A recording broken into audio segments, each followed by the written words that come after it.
It's Red Eye Radio. Gary McNamara and Eric Harley talk about everything from politics to social issues and news of the day. Whether you're up late or you're just starting your day, welcome to the show. From the Uniden America Studios, this is Red Eye Radio. All across America and around the planet, we are Red Eye Radio. Good morning. He is Eric Harley, and I'm Gary McNamara. Thanks so much for being here this morning. Well, there it is. 9-0 decision. On the only thing that really mattered, the 5-4 was basically hypotheticals for the future. You know, what consists of, you know, how do you judge the federal enforcement of what insurrection is? And the Supreme Court, by a 5-4 margin, came out and said, well, if you're convicted of insurrection, that's the key. Due process. Yeah, if you're going to kick a president off for insurrection, then you got to prove he committed insurrection, which means he's got to be not charged, convicted of insurrection. Then the 14th Amendment can, you can use the 14th Amendment, the insurrection clause. Now you can still use, you can't kick them off the ballot, but when they get into office, you could still impeach them, but you can't use the 14th Amendment to do it. Right. You can say your impeachment is based on the 14th Amendment, but it doesn't have any legal standing. You can say that it applies because the 14th Amendment, blah, blah, blah, but that's the way they bend and shape things to their narrative when they want to go through impeachment, which, by the way, my question is, will they try and impeach Trump when he's in office again if he wins? I think one of the clearest thing that came out yesterday, and I think it's important to point out, because you have the Democrats are just obsessed with that we're for democracy and they're not. And we've always viewed that as a joke. Yeah. Not that we always agree with Republicans. In fact, as we get older and they tend to moderate more, let's put it this way. When somebody says you're a rhino, you mean I don't agree with the Republican Party because I'm much more conservative than they are? Okay, I'm a rhino. Yeah. But it's meant to be an insult that you're too far left. No. No. And so can I take positions against them? Absolutely. But when it comes to not believing in the Constitution, when it comes to yesterday's decision, when it comes to how they were reading it, there's nothing more clear in the Constitution that it's got to be Congress.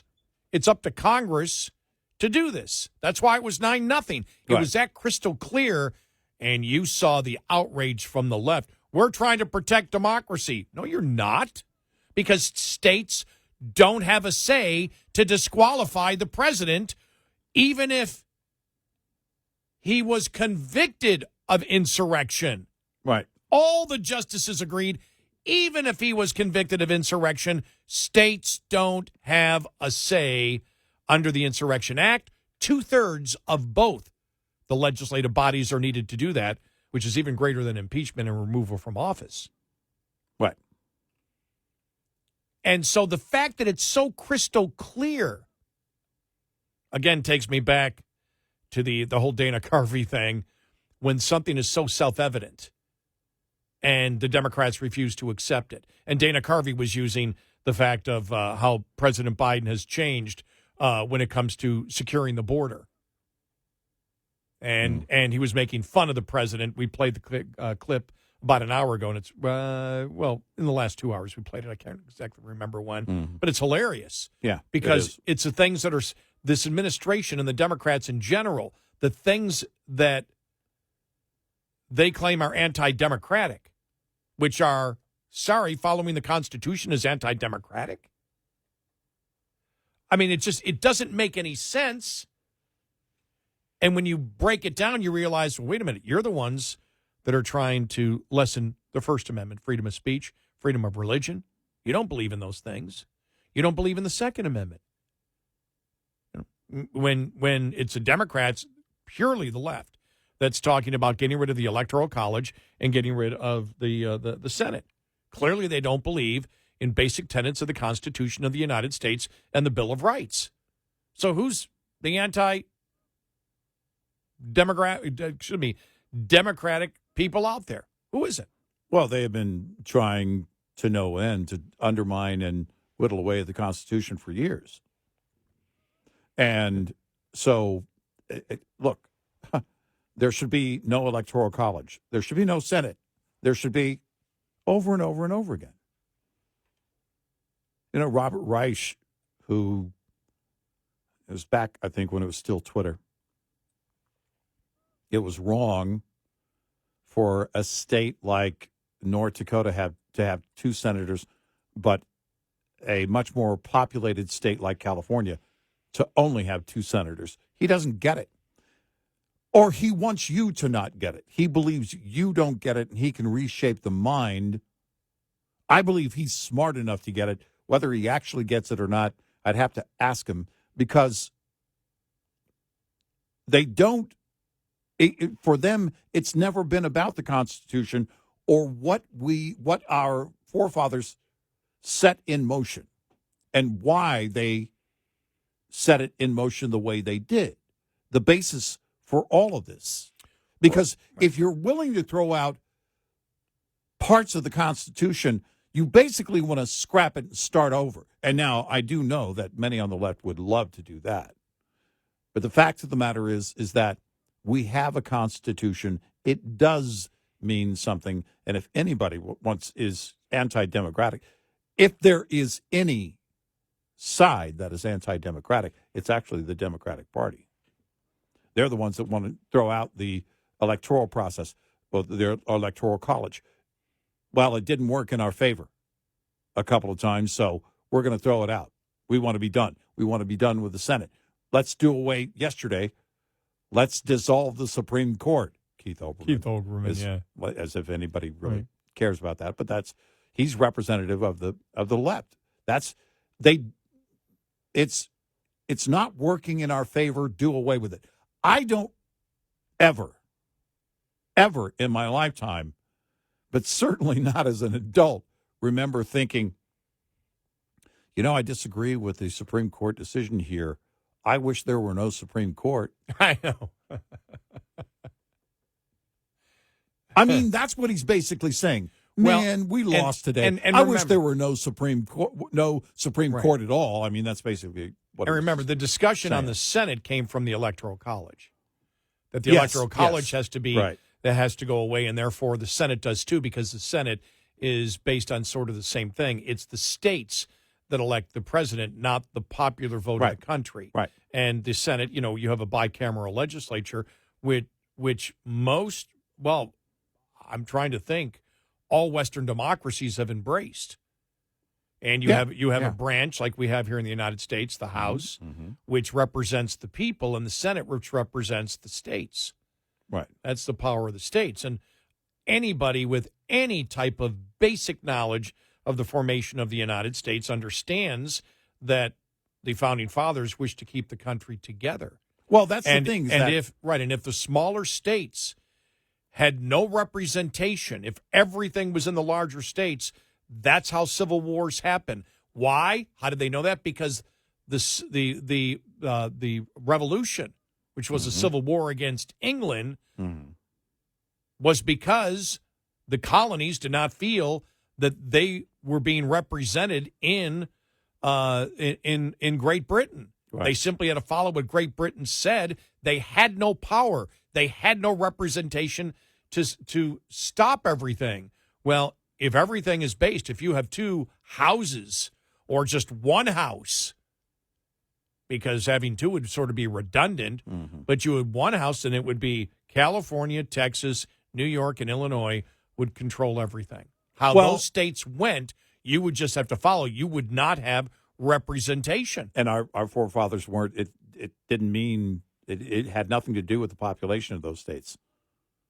It was the people of those states, regardless of how few or how many. I can tell you this: my great-great-great-great-great-great-grandchildren, when there's what is it going to be, 173 million here in North Texas in 75 years? What they predict the population would be? 100 million. Yeah.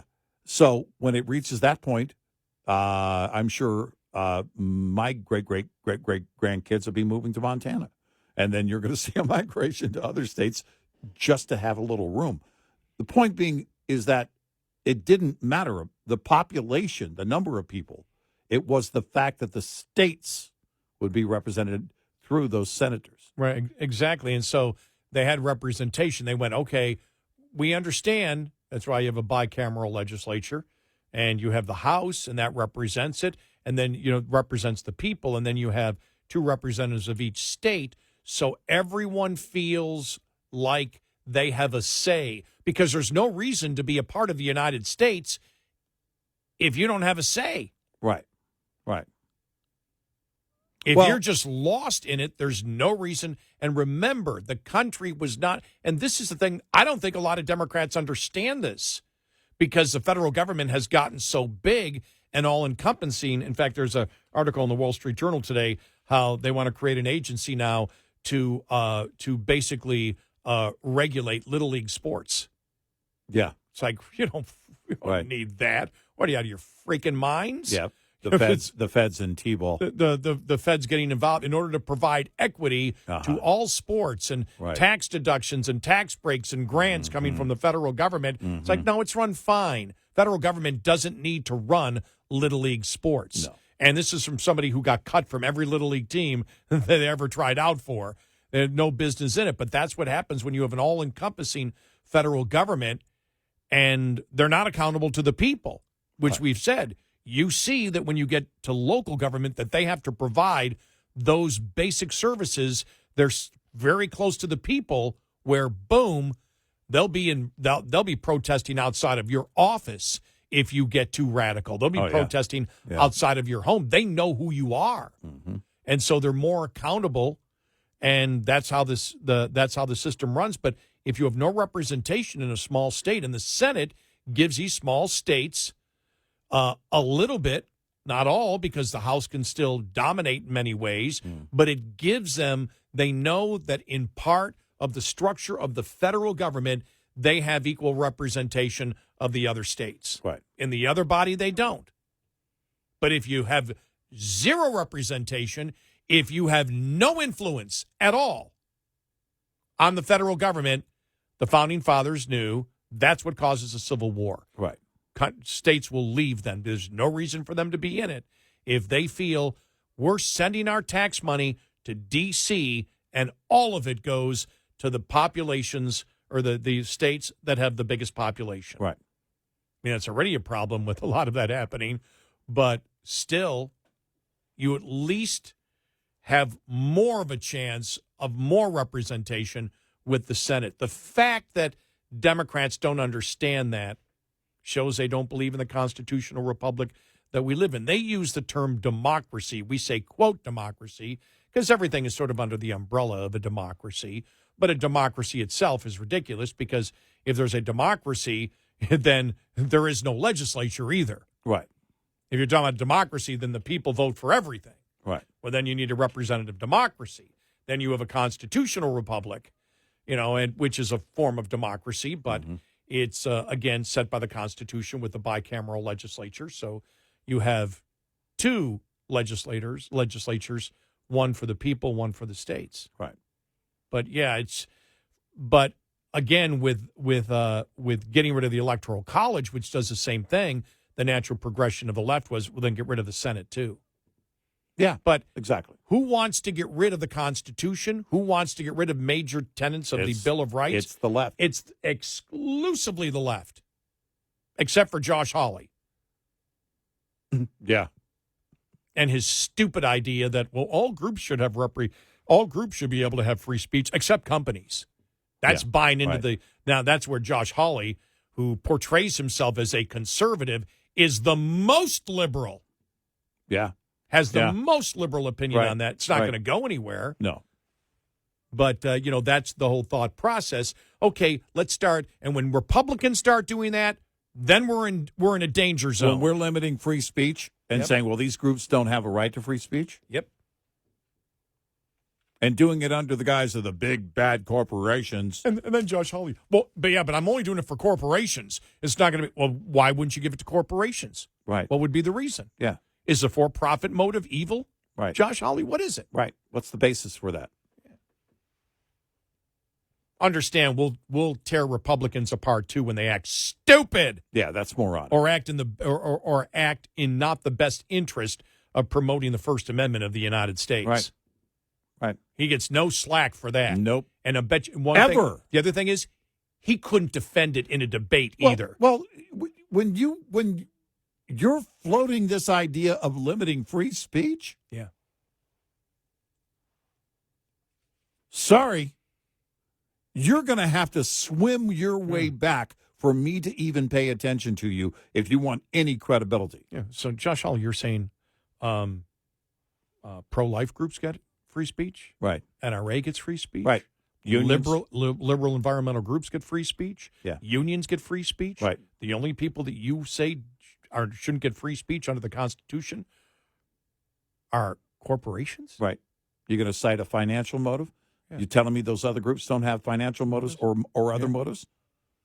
It's like Milton Friedman asked, well, what is greed? Yeah. We can show you different types of greed based, and if you want to look at motivations, we can have this discussion all day, and we have for many years. The first time this came up. Yeah, we've dealt with it already. Yeah, we have. Remember, the first time, it was because John McCain cared. Yeah. Of course. Fight with me. Reaching across the aisle. Can't forget about Russ Feingold either. Of course. Because I did that interview with him a long time ago on our affiliate KXL, and boy, was he angry at me. He made you mad. I said, who the hell do you think you are to decide who free speech goes to? Right. He was not happy at all with I bet that. not. 866-90 Red Eye. This morning's USDA Farm Report is brought to you by House Products. Tested, trusted, guaranteed since 1920. For decades, I've taught you everything I know. 8 decades for the U.S. Forest Service's symbol for wildfire prevention. But I can only teach wildfire prevention. And 2024 signifies the 80th anniversary of Smokey Bear and his iconic message. Only you can prevent wildfires. A long-form social media video is now available to honor Smokey, entitled Decades. Produced by longtime collaborators, the U.S. Forest Service, National Association of State Foresters, and the Ad Council, the video also features the new voice of Smokey, actor Brian Tyree Henry. The media is among various recognitions of Smokey's 80 years of service this year. More about the history and legacy of Smokey Bear is also found online at www.smokeybear.com. I'm Rod Bain reporting for the U.S. Department of Agriculture in Washington, D.C. This report brought to you by Cenex Fuels and Lubes. Lines open for your calls. 866-90-RED-EYE on Red Eye Radio.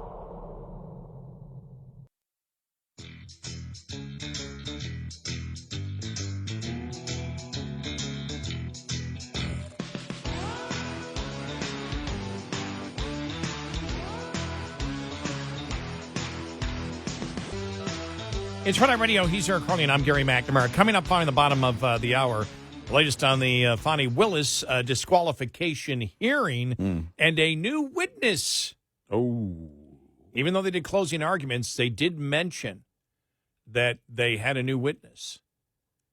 And they really didn't go into it, except this may be a possibility. They need to do it inform both sides and the judge and everything else.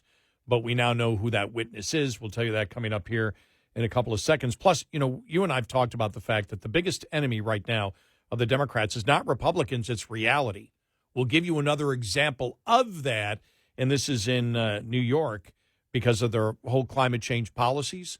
At the same time that they're doing it, they're getting federal dollars to build chip plants. Yeah. Well, chip plants use a tremendous amount of electricity, and now they're finding out we may not have enough electricity to provide power to chip plants in New York. Oh, darn. That's reality. Yeah.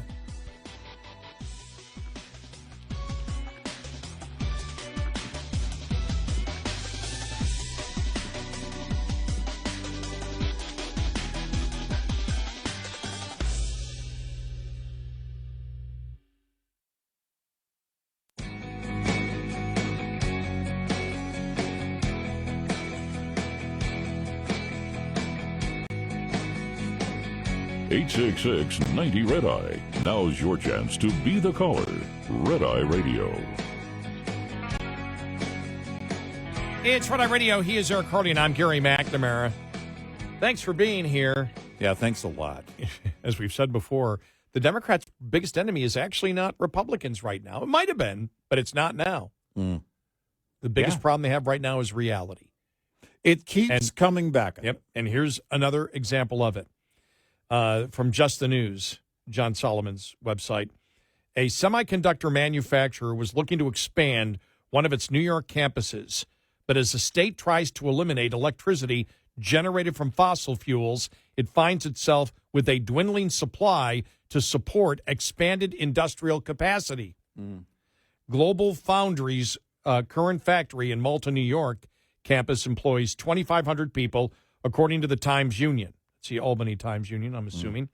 And the expansion would add 1,500 more jobs. It would also create 9,000 construction jobs between the Malta project and another expansion at a Vermont facility. The $12.5 billion projects, the Time Union reports, are receiving, get this now, $1.5 billion in federal funding on top federal loans and state and local government subsidies. Despite the large investment in boosting employment, the Malta project would bring to New York State, the state worries about the ability now to satisfy the increased load on its grid. The state has been doling out $10 billion in tax incentives to expand semiconductor manufacturing, but at the same time, New York is trying to shut down the remaining fossil fuel powered generators and replace them with intermittent wind and solar power. According to the Times Union, New York's industries are warning that reliability margins are being stretched to the breaking point, which could mean brownouts, meaning grid-wide drops in voltage during periods of high demand. New York State Senator George Borrello has been trying to draw attention to what he says is a disaster waiting to happen as the state relies almost exclusively on wind and solar to reach its net zero carbon emission goals. Let's be clear, this is nothing but a multi-trillion-dollar virtue signaling boondoggle. That's all it is. New York path to net zero aligns closely to that taken by Germany. While Germany pursued a transition to wind, solar, and energy storage, it remained dependent on Russian natural gas. After Russia's invasion of Ukraine, it sourced the gas from other countries, including the United States. Germany then shut down its 3 remaining nuclear reactors last year. During this attempted transition to wind and solar, the country saw its energy costs skyrocket. German citizens use less electricity per capita today than they did in 1969. The country's industries are also crumbling under the weight of crushing energy costs. Germany's economy shrank 0.3% last year, and it's on track for another stagnant year in 2024. So they go, despite these troubling signs in countries who are much further along in their transition away from fossil fuels, New York and many other states, such as Michigan and Minnesota, continue down a similar path. New York committed to 100% renewable energy in 2019 and shut down its last nuclear reactor in 2021. Now it struggles to find enough energy to support economic growth. Reality. Well, that's it. I mean, we've talked about over the years, manufacturers in general are drawn to nations where there is going to be cheap and plentiful energy. You need the manpower, too, but the foundation of manufacturing really is that energy. And as more and more states decide to go down this route, they're going to find more and more manufacturers that say, either we can't stay or we're not coming.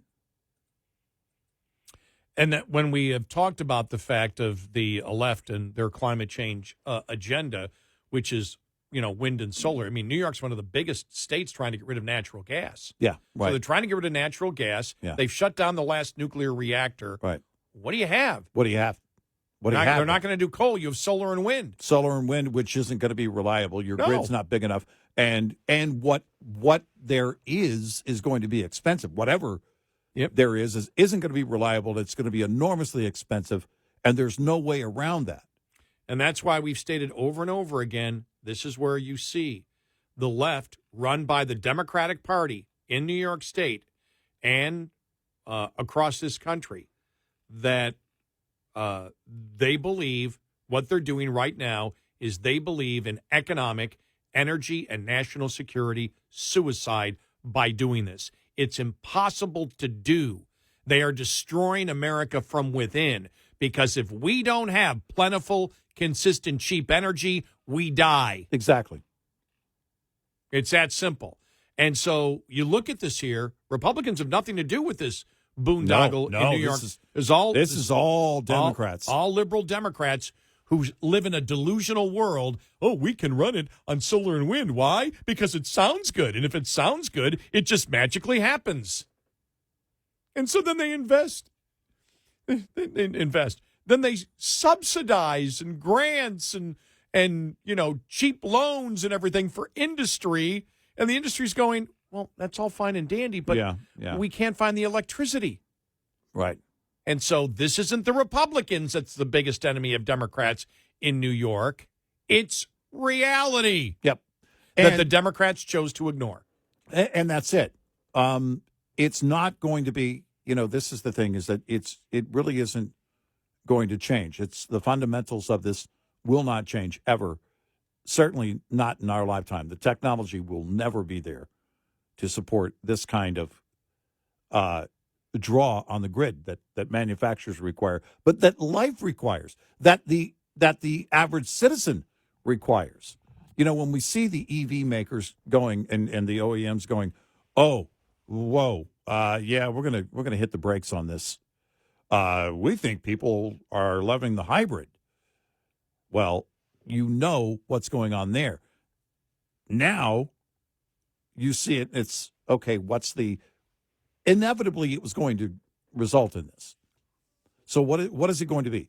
Well, okay, it's enormously expensive to live there if you're a citizen. It is frustrating because you can't have cheap and plentiful natural gas. It's the demon, so we're taking it out of the equation completely.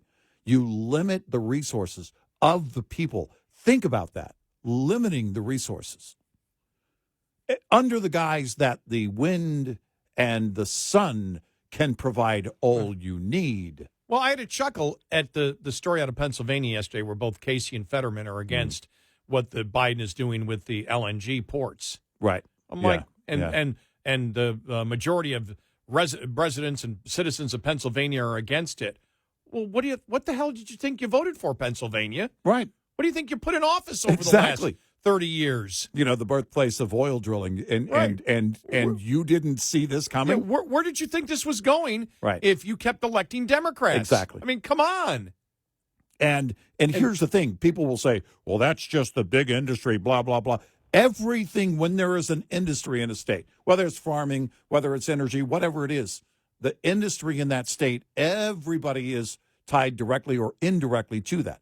The entire economy is the basis. That industry is the basis of that state's economy. We see it here in Texas. We've seen it for a long time. Pennsylvania is no different.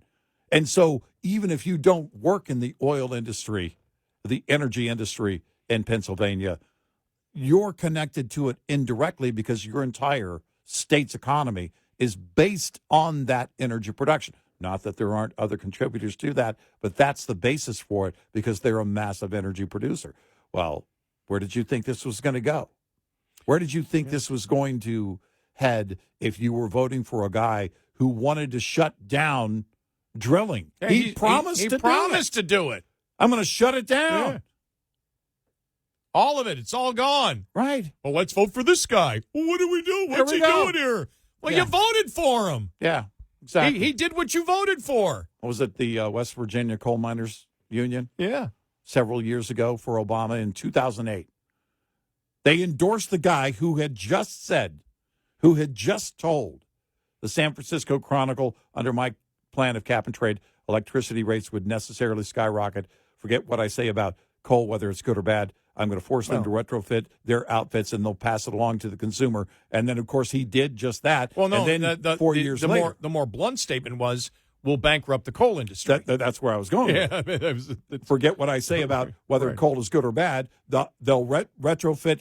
I will force them to retrofit their outfits, and they'll pass it along to the consumer, and that will bankrupt their industry. And we're coal miners union. Which way should let's vote for the guy who wishes to destroy us? Yeah, let's do that. That's a good vote. That's our endorsement. Let's follow the union. Yeah, let's follow our leadership. Not the citizens of the state, the union who relies wholly on their own industry was voting to destroy it, and it happened. And then in 2012, they didn't endorse anyone. By the way, instead of moving away from that guy, they just went neutral. You know, you mentioned EVs. You know, we were talking about this 10 years ago. It wasn't going to be. Do you remember the flack we got from our own audience on that? Yeah. I thought about that yesterday, how much flack we got when we said, and you see everybody now closing it down. We said, no, it's not going to be. But there's these super batteries. The super batteries don't exist yet. Well, then they're going to have power storage. No, they're not. Yeah, as if there was some kind of magical equation and based on a date, based on a calendar. And it was never political for us. It was based on science. Yeah, we've never, as a society, as a nation, we have never made the advancements in mining that would be necessary to facilitate that, ever. We haven't even come close. In that kind of time span, it's not even close. You're talking about science fiction.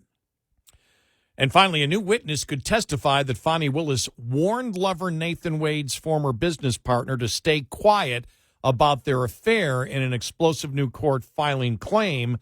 They are coming after us. You don't need to talk to them about anything about us. Willis is alleged to have warned Terrence Bradley in the September 23 phone call. The call was overheard. So did he have it on speakerphone? That's what I was wondering. He had to have, right? Had to, yes, because if you only hear one side of the conversation, you're not going to get anywhere, most likely in court. Right. Because the call was overheard by Cobb County, Georgia prosecutor Cindy Lee Yeager, according to court papers filed Monday by Trump co-defendant David Schaefer. Willis, the Fulton County District Attorney, is currently battling to stay in her post overseeing the election interference case, which charged Donald Trump and 18 others. She stands accused of carrying on a relationship with Wade, who she appointed special prosecutor, but hiding it from the court, presenting a conflict of interest, and then lying about it. Wade said they were only, under oath, they were only romantic, Wade and Willis, between 2022 and 2023, long after the case started. At a hearing over whether to disqualify Willis last week, Bradley claimed on the stand that he had no knowledge of when the two prosecutors started dating, but the email said differently. But the filing says Yeager would swear under oath that was at odds with what Bradley told Yeager in person, that the romance began in 2019 during Willis's DA campaign. Now, think about that. A Cobb County prosecutor willing to go under oath, okay? Yep. So then the attempt will be, I mean, obviously, discredit the witness. You try to. But if Yeager's willing to go under oath and talk about what she overheard, then the attempt will be, well, what did you actually hear? Right. And what do you, maybe it didn't mean, it depends on what the definition of is, and, well, sorry. But you bring up the first question. I'm sorry. Dude, you put that on speakerphone? I know. 866-90-RED-EYE. Get in touch with Red Eye Radio, toll free at 866-90-RED-EYE.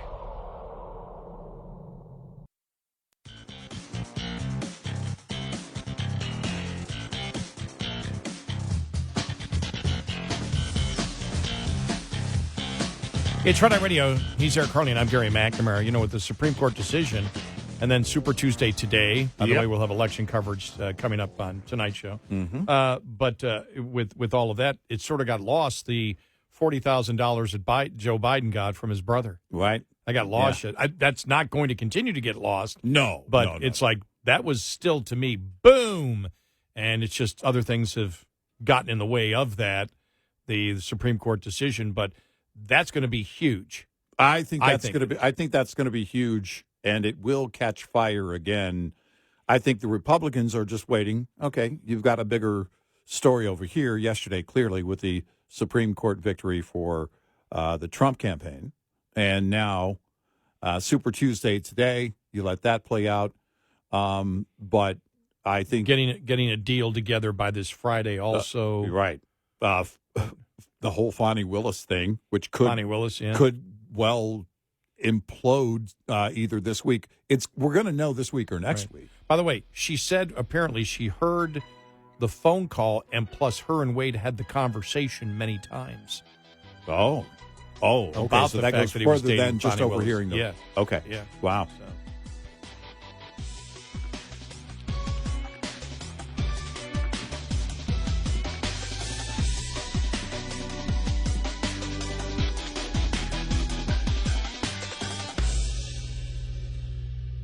This is Red Eye Radio on Westwood One.